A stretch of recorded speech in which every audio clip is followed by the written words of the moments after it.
Assalamualaikum warahmatullahi wabarakatuh.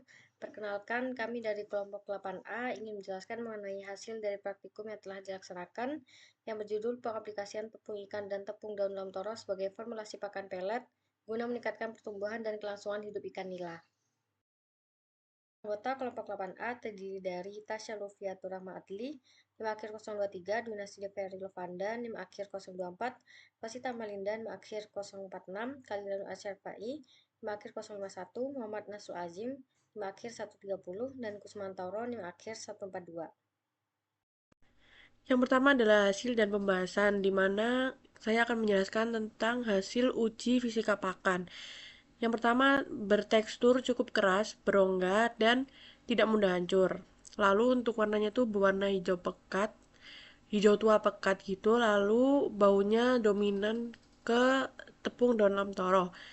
Lalu bentuknya sendiri berbentuk lonjong dan sedikit besar, daya apungnya cukup rendah, kemudian kecepatan tenggelamnya selama 10 detik dan kecepatan pecahnya selama 4 menit. Pemberian pakan buatan berbahan dasar campuran daun lamtoro dan tepung ikan menunjukkan korelasi yang erat dengan terhambatnya pertumbuhan berat dan panjang ikan, sebagaimana tercermin dari nilai SGR-nya yang rendah terutama pada fase awal pemeliharaan.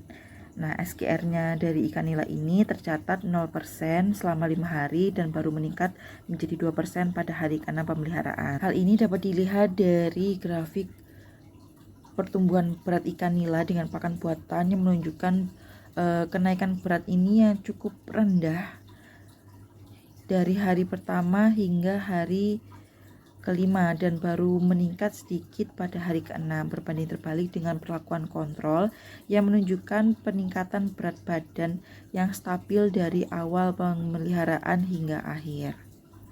Untuk pertumbuhan panjang sendiri pada perlakuan kontrol menunjukkan pertumbuhan yang lebih signifikan daripada perlakuan pemberian pakan buatan dari daun lamtoro dan tepung ikan, di mana pada perlakuan kontrol ini menunjukkan adanya pertumbuhan pada minggu pertama hingga minggu keempat paling rendah yaitu 0,5 cm, sedangkan paling tingginya yaitu 0,9 cm. Namun rata-rata pertumbuhan dari perlakuan kontrol ini ada pada berkisar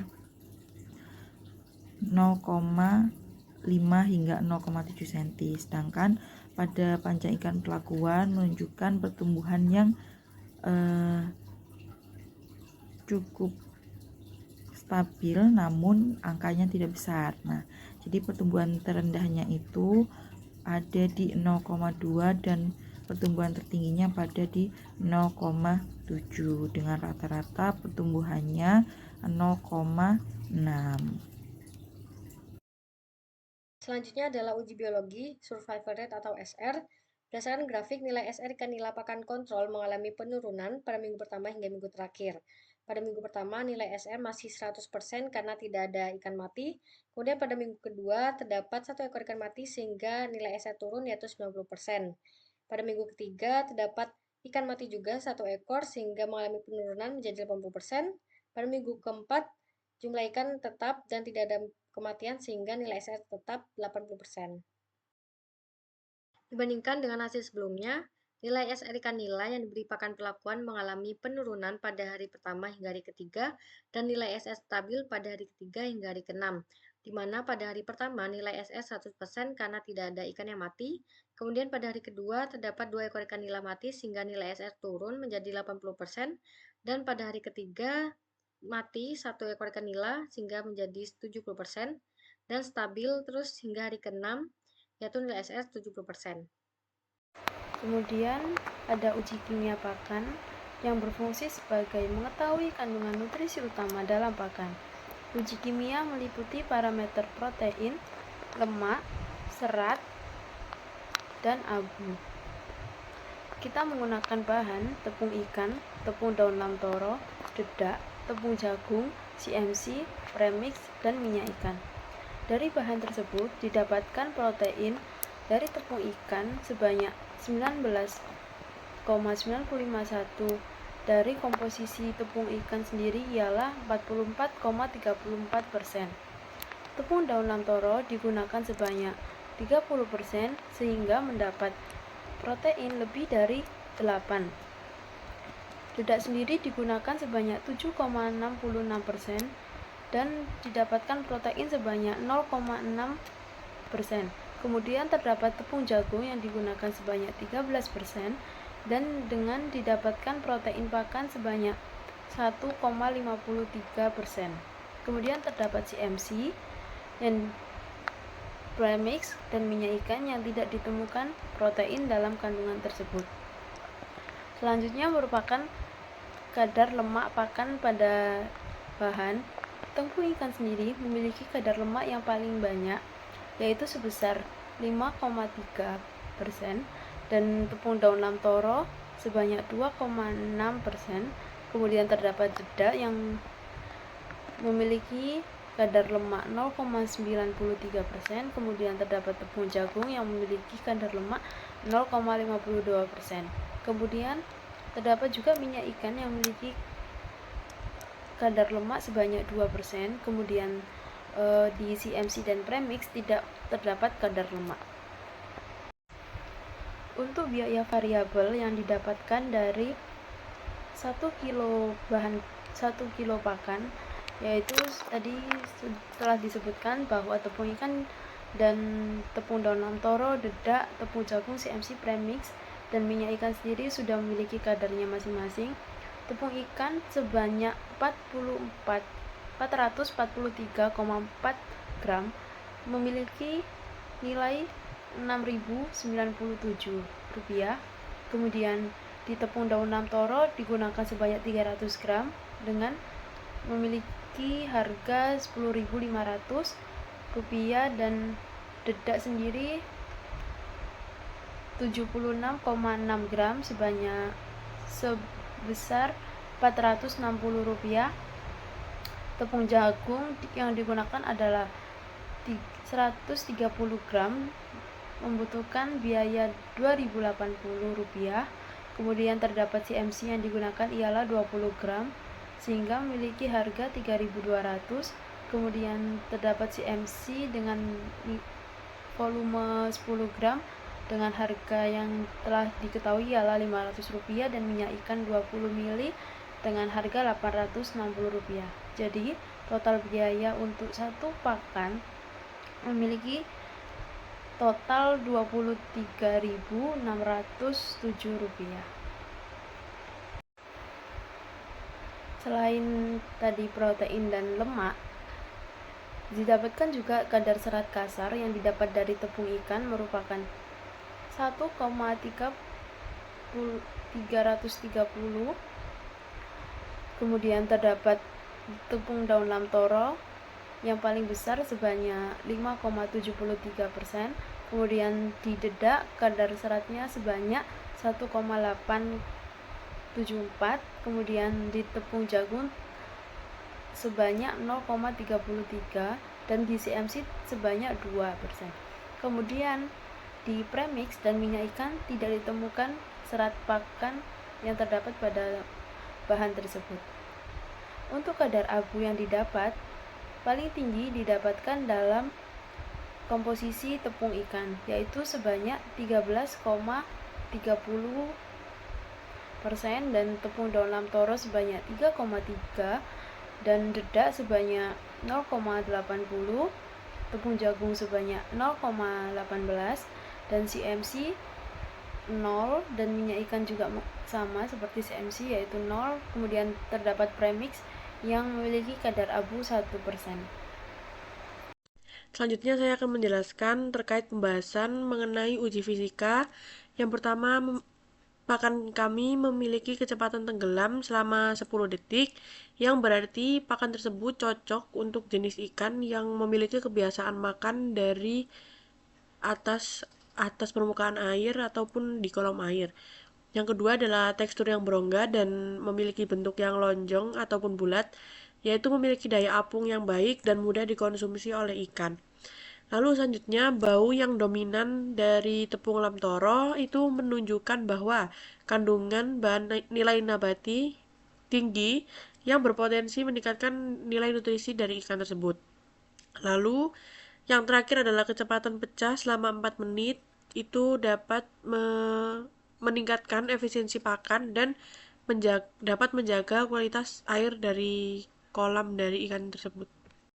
Baik, selanjutnya ada hasil dan pembahasan, yaitu uji kimia pada pakan dengan kombinasi daun lamtoro yang meliputi bagaimana kadar air tidak lebih dari 12%, protein kasar berkisar 29-34%, lemak kasar berkisar 8-9%, abu berkisar 8-10%, serat kasar 4-6%, serta ekstrak nitrogen bebas atau PETN berkisar 33-39%. Untuk uji biologi kita menggunakan kelangsungan hidup atau survival rate, uji pertumbuhan atau specific grow rate, dan uji efisiensi pakan atau feed conversion rate.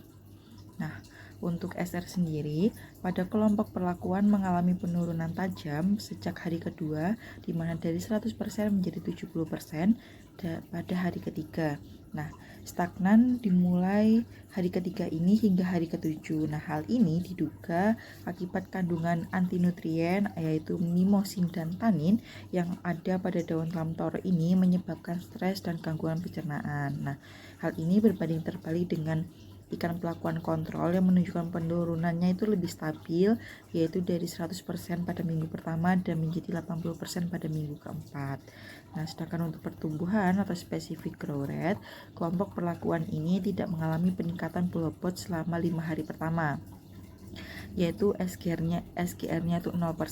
Nah, baru meningkat itu pada hari ke-6 sebanyak 2%, yang dimana menandakan proses adaptasi yang lambat terhadap pakannya. Jadi mereka tuh baru bisa adaptasi pada akhir pelakuan, yaitu pada hari ke-6. Nah, sementara untuk ikan kelompok kontrol, karena mereka menggunakan pakan pelet asli, SGR-nya ini meningkatnya itu konsisten menjadi 23,71% pada minggu ketiga. Yang hal ini juga mencerminkan bahwasanya kandungan nutrisi pada pakan peletnya normal itu seimbang dan mudah diserap dibandingkan dengan pelet kita yang menggunakan campuran daun lamtoro dan tepung ikan, yang dimana menunjukkan kandungan serat tinggi dan adanya antinutrien yang sulit diserap oleh tubuh ikan. Nah, untuk efisiensi pakan sendiri pada kelompok perlakuan tercatat lebih rendah 0,1285 dibandingkan kontrol, yaitu 0,2329. Nah, namun nilai rendahnya FCR ini pada perlakuan disebabkan oleh kematian ikan yang tinggi, bukan karena efisiensi pakan sesungguhnya. Nah, pada kelompok kontrol ini menunjukkan pola pertumbuhan yang lebih proporsional dengan populasi yang lebih stabil. Selanjutnya adalah analisis hasil dari pertumbuhan ikan nila yang telah dipelihara. Yang pertama, tentang pertumbuhan berat. Untuk perlakuan kontrol, di minggu pertama itu rata-rata beratnya sebesar 3,29 gram, lalu pada minggu terakhir meningkat menjadi 7,11 gram. Kenaikan berat pada perlakuan kontrol ini meningkat sebanyak 3,82 gram. Lalu untuk perlakuan menggunakan pakan formulasi pada minggu pertama itu adalah memiliki rata-rata bobot 6,17 gram dan pada minggu keempat 6,89 gram dan memiliki kenaikan berat sebanyak 0,72 gram. Yang kedua adalah pertumbuhan panjang di mana perlakuan kontrol pada minggu pertama memiliki rata-rata panjang 5,75 cm, lalu pada minggu keempat meningkat menjadi 6,3 cm. Penambahan panjang pada ikan kontrol sebanyak 0,55 cm. Kemudian pada perlakuan pakan formulasi pada minggu pertama ini memiliki rata-rata 4,95 cm dan pada minggu keempat rata-ratanya 5,34 cm, di mana penambahan panjang dari ikan nila yang dipelihara dengan pakan formulasi ini memiliki peningkatan sebanyak 0,39 cm. Hal tersebut menunjukkan bahwa pakan kombinasi tepung lamtoro dan tepung ikan ini belum mampu untuk mengoptimalkan pertumbuhan berat ikan nila, namun tetap dapat mendukung pertumbuhan panjang tubuh pada ikan nila. Selanjutnya ada analisis hubungan kandungan nutrisi pakan kombinasi. Terdapat 3 poin utama. Pertama, pertumbuhan ikan nila dengan perlakuan kombinasi pakan dalam toro lebih lambat dibandingkan dengan diberi pakan tanpa daun lam toro. Kemudian, daun lam toro mengandung protein yang cukup tinggi, namun kandungan serat kasar yang juga tinggi, sekitar 23,58% menurut Taek dan kawan-kawan 2023. Kemudian menurut Mansur dan kawan-kawan 2022, daun lam toro juga mengandung zat antinutrisi seperti mimosin, tanin, dan asam fitat yang dapat menghambat penyerapan nutrisi penting seperti protein dan mineral. Jadi, daun lam toro efektifnya sangat tergantung pada dosis pemberian dan proses pengolahan. Jika tidak difermentasi atau digunakan dalam jumlah berlebih, kandungan serat kasar dan zat antinutrisi dalam daun lam toro dapat melebihi manfaatnya sebagai sumber protein alternatif. Oleh karena itu, meski lam toro memiliki potensi sebagai bahan pakan nabati, penggunaannya harus hati-hati dan seimbang agar tidak menghambat pertumbuhan ikan. Kemudian faktor-faktor yang mempengaruhi pertumbuhan ikan nila selama pemeliharaan. Pertumbuhan ikan nila selama masa pemeliharaan sangat dipengaruhi oleh beberapa faktor penting yang berkaitan. Salah satu faktor utama adalah kuantitas pakan yang diberikan setiap harinya. Pemberian pakan yang terlalu sedikit akan menyebabkan kekurangan nutrisi, sehingga menghambat pertumbuhan. Sedangkan pemberian pakan yang berlebihan dapat mencemari air dan menyebabkan stres pada ikan. Selain itu, ukuran pakan juga memegang peran krusial. Jika ukuran pakan lebih besar dari bukaan mulut ikan, terutama pada ikan yang berukuran kecil, maka ikan tersebut akan kesulitan untuk mengonsumsi pakan secara efektif. Hal ini menyebabkan ketimpangan dalam pertumbuhan karena hanya ikan yang lebih besar atau dominan yang mampu mengakses pakan secara optimal. Tidak katanya jumlah pakan yang dimakan oleh ikan nila dalam satu kolam juga dapat menimbulkan persaingan yang tinggi antara individu sehingga pertumbuhan menjadi tidak merata. Maka dari itu tidak hanya mempertimbangkan kebutuhan nutrisi, namun penting juga untuk mempertimbangkan strategi pemberian pakan yang tepat, termasuk dosis, frekuensi, serta ukuran dan penyebaran pakan secara merata. Selanjutnya adalah analisis usaha. Analisis usaha pakan buatan dari campuran tepung daun lam toro dan tepung ikan menunjukkan potensi ekonomis yang menjanjikan. Bahan utama terdiri dari tepung ikan sebanyak 443,4 gram dengan harga 6.097 yang berfungsi sebagai sumber protein hewani yang berkualitas tinggi. Tepung daun lam toro ditambahkan sebanyak 300 gram dengan harga 10.500. Kemudian untuk menyeimbangkan kandungan energi dan karbohidrat digunakan pula tepung jagung sebanyak 130 gram dengan harga 2.000. Dedak halus sebanyak 76,6 gram ditambahkan dengan harga 460 untuk meningkatkan serat dan efisiensi pencernaan. Kemudian komponen tambahan lainnya mencakup CMC sebanyak 20 gram seharga 3.200. Kemudian premix vitamin dan mineral sebanyak 10 gram seharga 500. Kemudian minyak ikan 20 ml seharga 860.